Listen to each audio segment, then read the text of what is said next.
സുഗ്രീവ, ഒരു ദൂതൻ ഗമിക്കട്ടെ.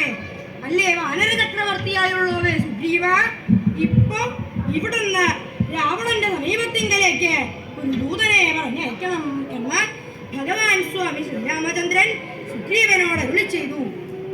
ഇത് ഏത് സന്ദർഭത്തിങ്കലാണ് എന്നാണെങ്കിൽ, സൂര്യവംശാലങ്കാരഭൂതനായിരിക്കുന്ന ശ്രീരാമചന്ദ്രൻ അനുജനായിരിക്കുന്ന ലക്ഷ്മണനോടും സുഗ്രീവാദി വാനരവീരന്മാരോടും വിഭീഷണനോടും കൂടി വാനര ആഹൃതങ്ങളായിരിക്കുന്ന ഗിരിനികരങ്ങളെ കൊണ്ട് നിർമ്മിച്ചിരിക്കുന്ന സേതുവിൽ കൂടി സമുദ്രം കടന്ന് ലങ്കയിലെത്തിച്ചെന്നു.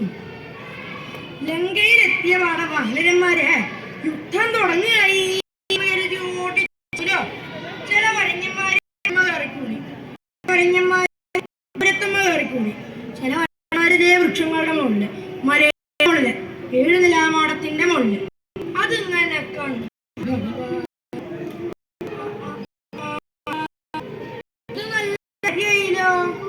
വരഞ്ഞന്മാര് ശബ്ദവും ബഹളവും ഉണ്ടാക്കിക്കൊണ്ട് വേഗം സുഗ്രീവനെ വിളിച്ചു. സുഗ്രീവ വാനരന്മാരെവിടെയാ കയറി കുടിക്കണേ നോക്കൂ. അവരെ പിടിച്ച് നിലത്തിറക്കി അടക്കി ഒതുക്കിയിരുത്തു. അല്ലെങ്കിൽ രാക്ഷസ ചക്രവർത്തി രാവണൻ എന്താ കരുതുക?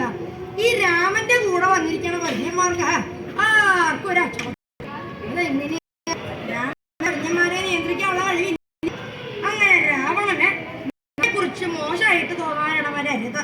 അതുകൊണ്ട് സുഗ്രീവ വേഗം വാനരന്മാരെ എല്ലാരും സേനാനാശം ചെയ്തിരുത്തു. ഭഗവാൻ ഇങ്ങനെ പറഞ്ഞപ്പോ സുഗ്രീവ വേഗം വാനരന്മാരെ ഓരോരുത്തരെയായിട്ട് വിളിക്കാൻ തുടങ്ങി. ആ മതിലിമ കയറിയിരിക്കുന്ന കരഞ്ഞന്മാരെ നിലത്തേക്ക് ഇറങ്ങാം. അവിടെ ഗോപുരത്തുമ കയറിയവരെ ചോട്ടിക്ക് വരിക. ഇറങ്ങി ഇറങ്ങാം. അവിടെ ആ മരങ്ങളുടെ മുകളിൽ കയറിയൊരു കിഴപ്പ ആ താടിക്കാരും താടിക്കറിഞ്ഞിലേക്ക് വരിക. സുഗ്രീവൻ സർവ സൈന്യാധിപനായിട്ടുള്ള നീലനെ വിളിച്ച് സേനാനിവേശം ചെയ്യാൻ കൽപ്പിച്ചു. നീലൻ വാനരന്മാരെ അതാത് സംഘങ്ങളാക്കി മൊത്തപ്പോ തന്നെ തരംതിരിച്ചിട്ടുണ്ട്. അത് അങ്ങനെ തന്നെ തരംതിരിച്ച് ക്രമാക്കി എല്ലാവരെയും. അപ്പോഴാണ് രാക്ഷസ ചക്രവർത്തിയായിട്ടുള്ള രാവണന്റെ കൽപ്പന പ്രകാരം സുഖധാരണന്മാര് എന്ന പേരായ 2 രാക്ഷസര് വന്ന് വാനരപ്പടയുടെ ഇടയിൽ വന്ന് കാര്യങ്ങളൊക്കെ നിരീക്ഷിച്ച് ലങ്കയിലേക്ക് മടങ്ങി പോകുന്നു. അപ്പോ ഭഗവാൻ സ്വാമി ശ്രീരാമചന്ദ്രൻ സുഗ്രീവനോട് ഇങ്ങനെ അരുളി ചെയ്തു. ഇവിടെ നിന്ന് രാവണന്റെ അടുക്കിലേക്ക് ഒരു ദൂതനെ പറഞ്ഞയക്കൂ സുഗ്രീവ. അതെന്തിനാ? രാവണൻ നയജ്ഞനോ ദണ്ഡ്യനോ എന്നറിയാൻ വേണ്ടിയിട്ടാണ്. ഇപ്പൊ സുഗ്രീവൻ വിചാരിക്കുന്നുണ്ടാവും ഞാൻ വാക്കിന് സ്ഥിരത ഇല്ലാത്തവനാണ്. അല്ലെങ്കിലും കേമന്മാരെന്ന് നടിക്കുന്നവരൊക്കെ അങ്ങനെയാണ്. ഇന്ന് പറഞ്ഞത് നാളെയായ മാറ്റി പറയാൻ ഒരു മടി ഉണ്ടാവില്ല. എന്നാട്ടോ ഞാൻ പറഞ്ഞത് ചില ഇടനിലക്കാരുണ്ടാവില്ലോ ഈ വാർത്ത കൊടുക്കണവര്, അവര് വളച്ചൊടിച്ചതാണ് എന്ന് പറഞ്ഞ് സ്വന്തം രക്ഷ നോക്കും. എന്നാ സുഗ്രീവ ഞാൻ ഇങ്ങനെ പറഞ്ഞത് എന്താണെന്നാണ്. മകൻകാശ്രമത്തിൽ നിന്ന് പുറപ്പെട്ടപ്പോ ഞാൻ പറഞ്ഞത് കടന്ന് ലങ്കയിലെത്തിയ ഉടനെ രാക്ഷസന്മാർ കൂടി യുദ്ധം തുടങ്ങാം.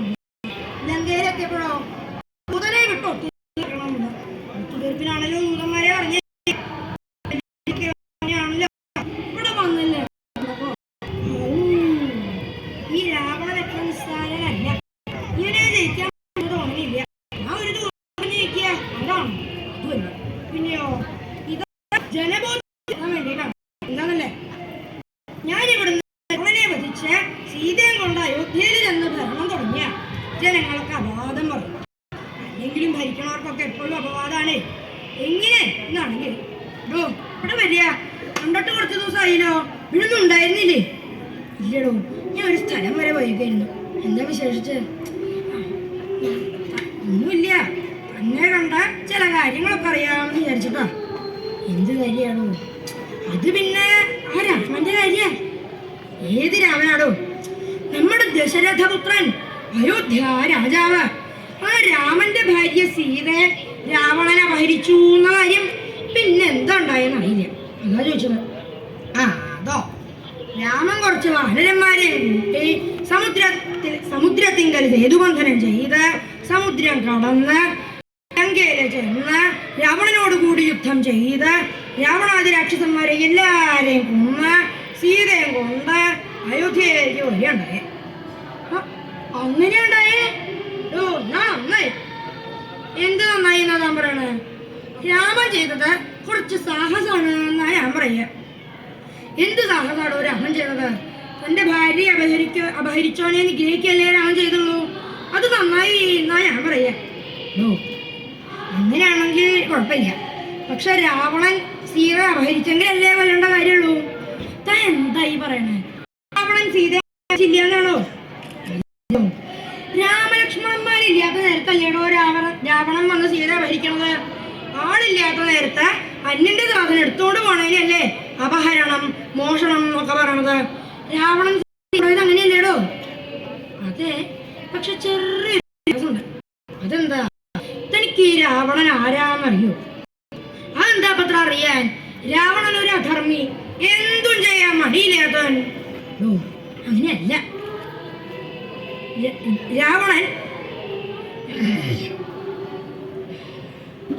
രാവണൻ അതിയോഗ്യൻ, ത്രൈലോക്യൻ, അങ്ങനെയെല്ലാമുള്ള രാവണൻ കൃത്യനിർവഹണത്തിന്റെ ഭാഗമായിട്ട് ആകാശ സഞ്ചാരം ചെയ്യുമ്പോ കാട്ടിലൊരു സ്ത്രീ ഒറ്റയ്ക്ക് നിന്ന് കരയണത് കണ്ട് ദയ തോന്നി രക്ഷിച്ച് ലങ്കയിലേക്ക് കൊണ്ടുപോയതാണ്.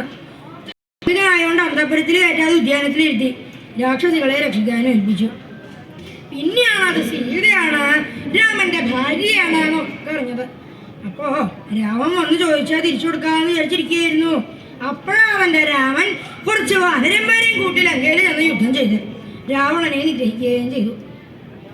അങ്ങനെയുണ്ടായേ ആ രാമൻ ചെയ്തത് അത്ര നന്നായില്ല, സംശയമില്ലടോ എന്ന സുഗ്രീവ ജനങ്ങൾ അപവാദം പറയും. അതുകൊണ്ട് ജനബോധ്യം വരുത്താൻ ഒരു ദൂതനെ പറഞ്ഞേക്കുക. എന്നാൽ എങ്ങനെയുള്ള ആളാവണം എന്റെ ദൂതൻ എന്നാണെങ്കിൽ ദൂതന്മാര് സ്വതവേ 3 തരത്തിലാണ്: ഉത്തമൻ, മധ്യമൻ, അധമൻ. ഉത്തമൻ പറഞ്ഞാല് അവൻ പോയ സ്വാമി പറഞ്ഞ കാര്യം നടക്കുന്നത് മാത്രമല്ല, സ്വാമിക്ക് ശ്രേയസ്സായിട്ടുള്ള കാര്യങ്ങൾ കൂടി ശരിയാക്കിയിട്ടാണ് പറഞ്ഞിപ്പോയത്. മധ്യമനാണെങ്കിലോ സ്വാമി പറഞ്ഞ കാര്യം ഭംഗിയാണ്. അധമനാണെങ്കിലോ സ്വാമി പറഞ്ഞ കാര്യം നടക്കില്ല എന്ന് മാത്രമല്ല, വേറെ ആരെങ്കിലും പോയാലും കൂടി നടക്കാൻ പറ്റാത്ത അത്ര അപകടമാക്കും. ഇതിൽ എന്റെ ദൂതൻ ഒരു ഉത്തമനായിരിക്കണം എന്ന് മാത്രമല്ല, ഏത് തരക്കാരനായിരിക്കണം എന്നാണെങ്കിൽ ബുദ്ധിദാന നിപുണ, ബുദ്ധിദാനത്തിങ്കൽ നിപുണനായിരിക്കണം. ബുദ്ധിദാനം എന്ന് വെച്ചാ ബുദ്ധി കൊടുക്കുക, അങ്ങനെ ഒരു ദാനാണ്. പല ദാനം കേട്ടിട്ടുണ്ട്: ഗോദാനം, ഭൂദാനം, കന്യാദാനം. ഇപ്പൊ ചില പുതിയതുണ്ട്: രക്തദാനം, നേത്രദാനം. പക്ഷെ ഇതിലൊന്നും ബുദ്ധിദാനം എന്ന് കേട്ടിട്ടില്ല. ബുദ്ധിദാനം എന്ന് വെച്ചാ ബുദ്ധി എടുത്ത് സജലമായിട്ട് ദാനം ചെയ്യാണോ? അതല്ല. പിന്നെയോ ദുർബുദ്ധിയായ ഒരുത്തന്റെ അടുത്ത് ചെന്ന് തനിക്ക് പറയാനുള്ള കാര്യം പറയുമ്പോ അവൻ ശ്രദ്ധിച്ചോളണമെന്നില്ല. എന്നാൽ അവനോട് വേണ്ട പോലെ കാര്യം മനസ്സിലാക്കാനുള്ള കഴിവിനെയാണ് ബുദ്ധിദാനം എന്ന് പറയുന്നത്. അങ്ങനെയുള്ള ആളാണ് എന്നാ സ്വാമി ഹനുമാനായിക്കോട്ടെ. സുഗ്രീവ അത് വേണ്ട. അല്ല സ്വാമി ഹനുമാനാവുമ്പോ ലങ്കയിൽ പോയിട്ടുള്ള പരിചയം ഉണ്ടല്ലോ എന്ന് വിചാരിച്ചപ്പാ സുഗ്രീവ, അതുകൊണ്ടാണ് ഹനുമാൻ വേണ്ട എന്ന് ഞാൻ പറഞ്ഞത്. രാക്ഷസന്മാര് ഹനുമാനെ തന്നെ വീണ്ടും കാണുമ്പോ ഇവർ ഒരുത്തനെ വാനരന്മാരുടെ ഇടയിൽ സമർത്ഥനായിട്ടുള്ളൂ എന്ന് വിചാരിച്ച് നമ്മളിൽ ഭയല്ലേണ്ട. അതുകൊണ്ട് പുത്ര അംഗദ ഗച്ഛതു, ബാലിപുത്രനായിരിക്കുന്ന അംഗദൻ പോട്ടെ. അംഗദനാവുമ്പോ ബാലിയുടെ പുത്രനാണ്, വാനര രാജാവാണ്, എന്തുകൊണ്ട് യോഗ്യത ഉള്ളതാണ്. അതുകൊണ്ട് അംഗദൻ പോട്ടെ. എന്നാൽ അംഗദൻ അവിടെ ചെന്ന് എന്താ പറയേണ്ടത് എന്നാണെങ്കിൽ പൗലസ്ത്യഹിതം ബ്രവീതു, പൗലസ്ത്യന് ഹിതത്തെ പറയട്ടെ. രാവണന് ഇഷ്ടമായിട്ടുള്ളത് അതിനാണെങ്കിൽ ഒരു ദൂതം പോണോ? രാവണന് എന്താ ഇഷ്ടം? അല്ലേ രാവണ, അങ്ങ് സീതയെ മോഷിച്ചത് നന്നായി, അങ്ങ് സീതയോട് കൂടി സുഖമായിട്ടിരുന്നു. ഇത് പറയാൻ ഒരു ദൂതം പോണോ എന്നാണെങ്കിൽ ഹിതം എന്ന വാക്കിന് ഇഷ്ടം എന്ന് മാത്രമല്ല, ശ്രേയസ് എന്ന് കൂടിയുള്ള അർത്ഥം. രാവണന് ശ്രേയസ് പറയൂ. എന്താ ശ്രേയസ്? സീത പരിത്യജ്യതാം, സീതയെ ഉപേക്ഷിക്കൂ. ആ സീതയെ ലങ്കയിൽ വെച്ചോണ്ടിരിക്കരുത്, വേഗം കളഞ്ഞു. അതങ്ങനെയാണ്. ചില സ്ത്രീകൾ ചില ദിക്കിലുണ്ട്,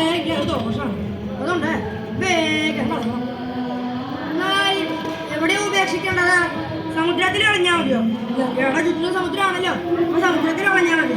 അതുപോലെ പിന്നെയോ തം രാമം ശരണം ഭജ, ആ രാമനെ ശരണം പ്രാപിക്കണം.